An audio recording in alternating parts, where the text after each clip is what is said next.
8:15 de la tarde y continuamos con el cierre de Wall Street. Arrancamos con la parte económica, enseguida entrevistas también junto a Javier Echeverri y Gabriel Montalto a partir de las 9 de la noche.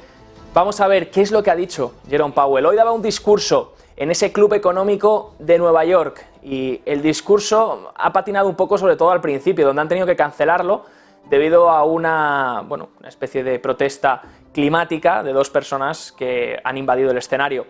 Se han llevado escoltado a Jerome Powell. Luego hemos podido conocer el discurso, se ha podido llevar a cabo también esa entrevista al presidente de la Reserva Federal. Y si tenemos que destacar algo, ya José Antonio Binder nos comentaba en las claves del cierre de Wall Street. Nos decía, Jerome Powell ha dicho que está contento con los progresos que hay de la inflación y que eso podría simbolizar que no hay más subidas de tipos de interés. Pero recuerden, Jerome Powell está jugando a los dos bandos.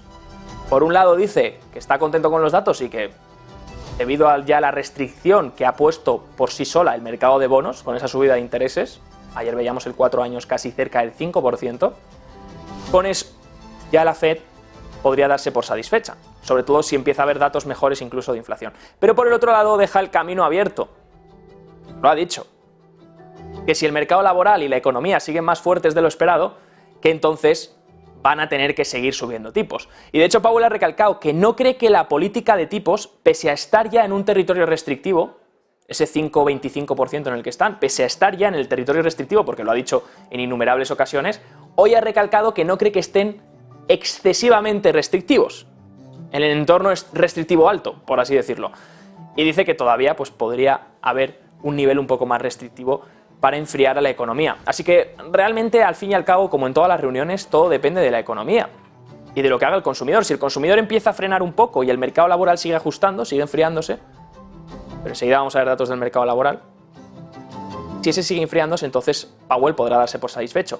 Si sigue recalentado y sigue el consumo disparado, entonces Jerome Powell nos ha dejado claro que tendrá que seguir subiendo. Algo importante que ha recalcado ha sido sobre la política fiscal.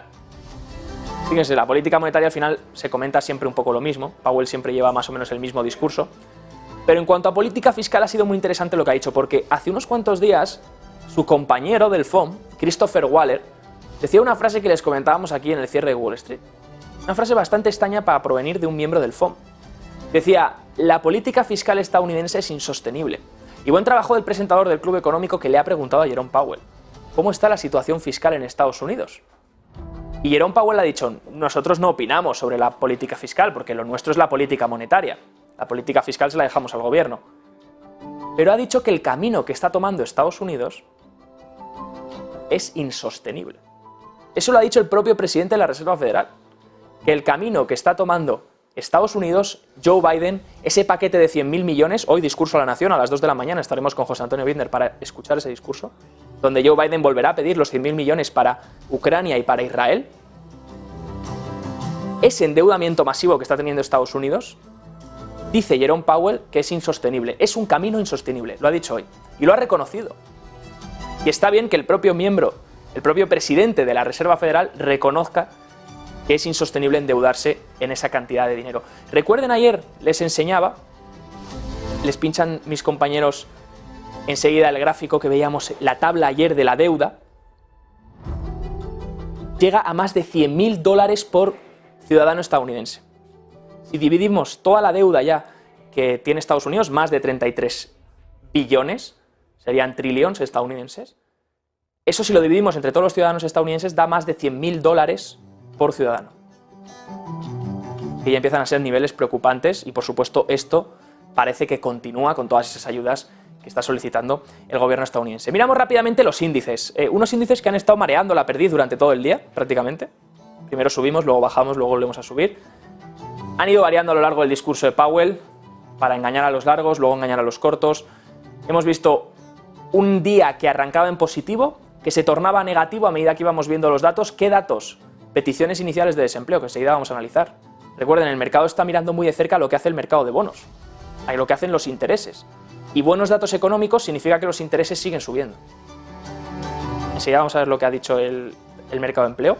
Hemos visto una subida previa al discurso de Powell. A medida que hablaba Powell y decía que la política no está en la zona más restrictiva posible, veíamos una caída fuerte del mercado. Y luego, a medida que Powell Iba terminando el discurso, veíamos otra vez otra subida y ahora de vuelta, una vez terminado el discurso, otra vez otra bajada.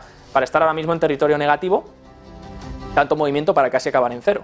SP500 menos 0,19% en estos momentos, Nasdaq Composite menos 0,20% y Dow Jones apenas cae 12 décimas porcentuales. Eso en un día en el que estamos viendo, sobre todo, los sectores que suben, las industrias, disculpen, estos son industrias que suben, temas del gobierno, uranio, energético, temas de servicios de transporte, hoteles y servicios, bebidas, software y ordenadores. Día también en el que conocemos que Tesla a estas horas está cayendo, tras resultados, un 9,6%. Fuerte volumen también, un volumen superior al de ayer ya, lleva Tesla, cayendo casi un 10% a estas horas tras presentar ayer resultados.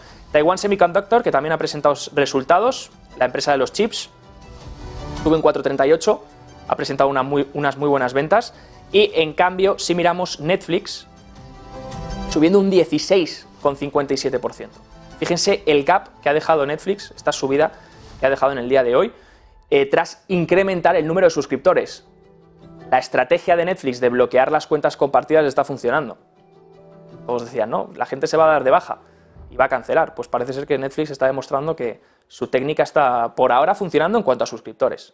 Eso sí, tienen otros temas que tratar, como las huelgas de los guionistas y otra serie de cosas. Enseguida lo abordamos. Si miramos los intereses, importantes, porque ayer iban a buscar casi el 5%, y fíjense dónde están ahora. Fíjense dónde están, el máximo que hemos visto hoy, 4,99%. Aquí estamos viendo un ETF, que es el TNX, simplemente dividimos por 10 y obtenemos el interés. 4,99% ha buscado hoy el interés del bono a 10 años. Vamos a ponerlo en un minuto para verlo bien. Fíjense, ha sido antes del discurso de Powell, parece ser. Antes del discurso de Powell han ido a buscar ese 5%, enseguida en este 5% ha entrado demanda en el mercado de bonos. Recuerden, precio, los intereses del mercado de bonos se sacan del precio de los bonos. Si el precio cae, el interés sube. Si el precio sube, el interés cae. Entonces, si vemos unos intereses subir, es porque había venta de bonos previa al discurso de Powell y luego ha habido una demanda en el entorno del 5%. Ha habido incluso hoy subasta de bonos otra vez, pero sobre todo en tramos más cortos de la curva. Hemos visto demanda en el 5% y ahora el interés manteniéndose en el 4,997 aproximadamente, cercano al 5%. Todo eso es lo que pesa en el mercado de renta variable. Unos intereses que siguen subiendo pesan en las valoraciones y pesan en la renta variable, y por eso vemos los bonos seguir haciendo un nuevo mínimo. Fíjense el mercado de bonos, qué caída lleva. Es que tengo que hacer zoom estratosférico para ver toda la caída. Esa es la caída del mercado de bonos desde 2022. Bonos a más de 20 años, ¿eh? Estamos cogiendo una duración larga, más sensibles a los tipos de interés para ver realmente el impacto en los bonos que más han sufrido. Desde el 24, bueno, desde 2020 más o menos, encuentran techo y fíjense la caída. Una vez los tipos empiezan a incrementar, fíjense la caída, hace un nuevo mínimo el mercado de bonos. En este caso estamos mirando el ETF TLT, $83, cuando el mínimo de 2022 fue en el entorno de $90, $89. Que sufriendo el mercado de bonos tras esta subida de intereses que empieza a ser abismal. Y por supuesto, Powell ha recalcado y ha explicado el porqué de esta subida de intereses. Le han preguntado por qué suben tanto los intereses, sobre todo en los tramos a largo plazo, en el 20 años, 30 años, 10 años, vencimientos más a largo plazo, porque recuerden, lo que se está produciendo es lo que se denomina en Wall Street un bear steepening, una desinversión de la curva en la que se desinvierte porque los intereses del tramo largo suben más rápido que los del tramo corto. Entonces, si la curva estaba invertida, porque los intereses a corto plazo eran más altos que los intereses a largo plazo, lo que ocurre es que los intereses a largo plazo empiezan a subir y se logra otra vez la curva normal. Se logra esa desinversión, se pasa a aplanamiento y luego a una curva ascendente, una curva que se denomina contango. Si vemos el porqué del incremento de los tipos de interés a largo plazo, Jerome Powell respondía una cosa, le preguntaban, ¿es por la política de tipos de la Fed? Powell ha dicho que no se trata de la política de Fed. De hecho, desde 1950 está demostrado que la Fed no tiene control sobre los intereses a largo plazo.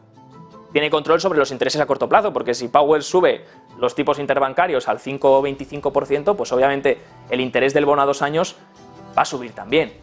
Pero dice que los de largo plazo se están derivando de una cosa, que podría ser o bien la prima que exige el inversor, que exige un interés más alto por ir a largo plazo, debido a que espera una mayor inflación y un mayor crecimiento en el futuro, por tanto exige un mayor interés para cubrir esa inflación, o puede ser por la oferta que hay en el mercado, por demanda y oferta. Si no hay demanda y hay mucha oferta, porque el gobierno se está endeudando y encima la Fed está dejando vencer sus bonos y no está comprando, por lo que no hay demanda por parte de la Fed, entonces hay más oferta que demanda, lo que hace que el precio baje y el interés suba. Y eso lo ha recalcado Powell, ha dicho que puede ser debido tanto a la política fiscal estadounidense, que recalca que es insostenible, y también a, por supuesto, más oferta en el mercado de bonos y a ese QT que están realizando, esa reducción de su balance. Vamos a ir directamente con otro gráfico, se lo voy a mostrar, nos trasladamos directamente al siguiente dato.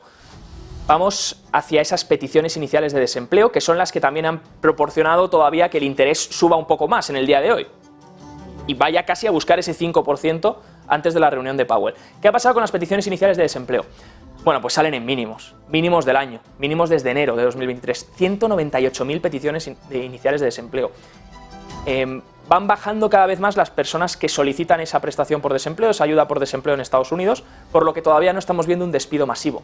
Todavía no estamos en esa fase. De hecho, Jerome Powell lo ha comentado, ha dicho, no estamos en la fase de despido masivo, pero sí que ha reconocido que el mercado laboral se está enfriando.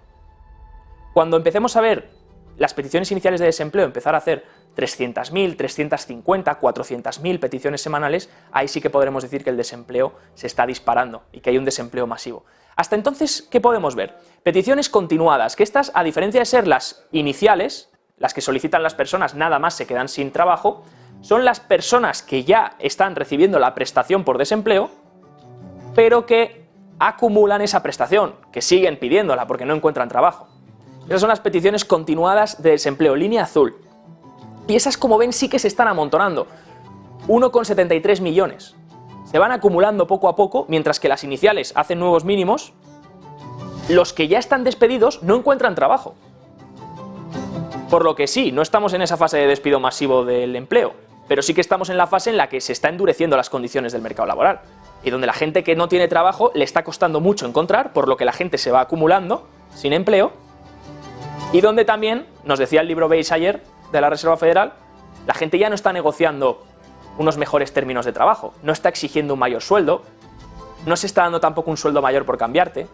Poco a poco las condiciones para el empleado van siendo más duras a medida que el mercado laboral se va enfriando poco a poco. Iremos, por supuesto, anticipando, pero estas peticiones iniciales de desempleo tan bajas son lo que han hecho subir los intereses. Recuerden que ya pasó la semana pasada también, fue lo que hizo que los intereses volviesen a rebotar después de una caída que llevaban. Ventas de viviendas. También hemos conocido las ventas de viviendas en Estados Unidos. Hoy, ventas existentes, por tanto, vivienda de segunda mano, y cae al nivel más débil en 13 años.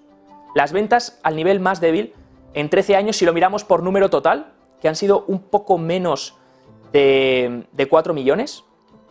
Ese ha sido el número total de ventas, de transacciones, y fíjense, cae otro 1,98, otro 2% en el mes, y en cambio interanual ya estaría en menos 15% la caída de ventas.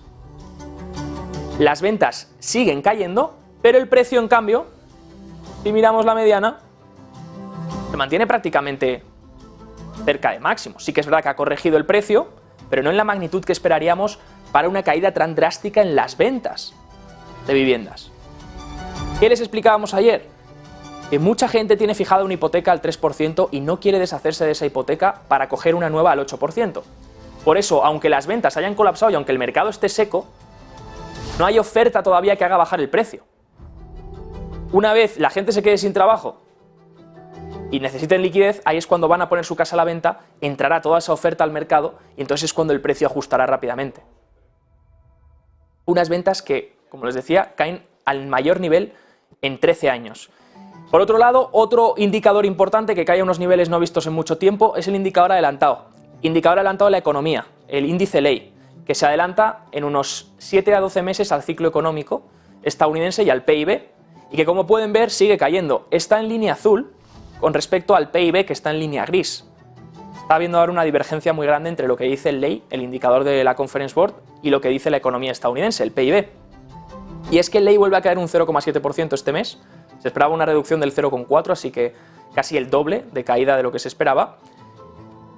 Y según Justina Zabinska-Lamónica, gerente senior de indicadores del ciclo económico, dice: el Ley vuelve a caer en septiembre, marcando un año y medio ya de caídas mensuales consecutivas desde abril de 2022. Por tanto, ya llevamos más de 12 meses, un año y medio, con caídas en el Ley consecutivas mensuales. Hasta ahora, dice, la economía estadounidense ha mostrado una resiliencia considerable a pesar de las presiones del aumento de las tasas de interés y la alta inflación. No obstante, la Conference Board pronostica que esta tendencia no se va a mantener por mucho tiempo y es probable que se produzca una recesión superficial en la primera mitad de 2024. Por lo tanto, el ley sigue apuntando a una potencial recesión, mientras que el PIB de Estados Unidos se proyecta que este trimestre va a crecer al 5%. ¿Quién miente y quién dice la verdad? Saldremos de dudas en unos meses, pero por ahora el indicador ley no está acertando. Lleva ya tiempo avisando una recesión y por ahora no se está produciendo. Veremos si tarde o temprano acaba llegando. Otro indicador que hemos conocido hoy son el PMI de la Reserva Federal de Filadelfia, PMI regional. A falta de unos días para conocer el PMI nacional de todo Estados Unidos. Vemos un PMI de Filadelfia que sigue cayendo. Ha sido de -9. Bueno, sigue cayendo, sigue estando en contracción, la actividad se sigue contrayendo con respecto al mes pasado en la actividad manufacturera, pero un poco menos. El mes pasado estaba en -13 puntos y hoy está en -9 este mes. Eso sí, tenemos que apuntar a una categoría, y es la siguiente. Los indicadores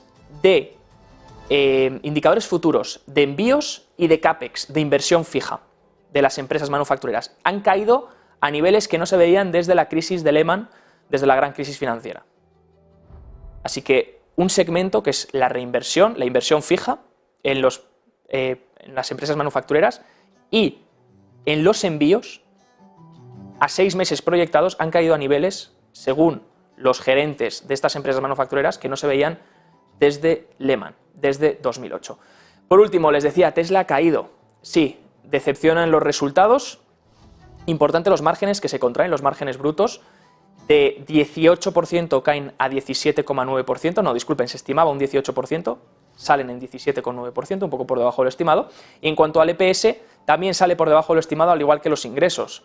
23,4 mil millones, se estimaban alrededor de 24.000 millones de dólares de ingresos. Por eso estamos viendo Tesla y por eso también por lo que Elon Musk ha mostrado también además cierta incertidumbre sobre el lanzamiento de Cybertruck.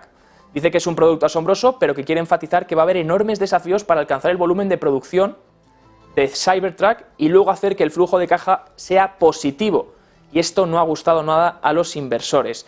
De hecho, si miramos también por otro lado, otra de las grandes ha sido Netflix, que ha subido después de sumar 9 millones de suscriptores en el tercer trimestre, muy por encima de las previsiones de unos 6 millones que tenían los gerentes. Y es que esa estrategia de Netflix de cancelar las cuentas que se compartían, ese intercambio desenfrenado que había de contraseñas y de cuentas, ese intento por frenarlo y por bloquear, pues parece ser que les está funcionando por lo menos en el corto plazo.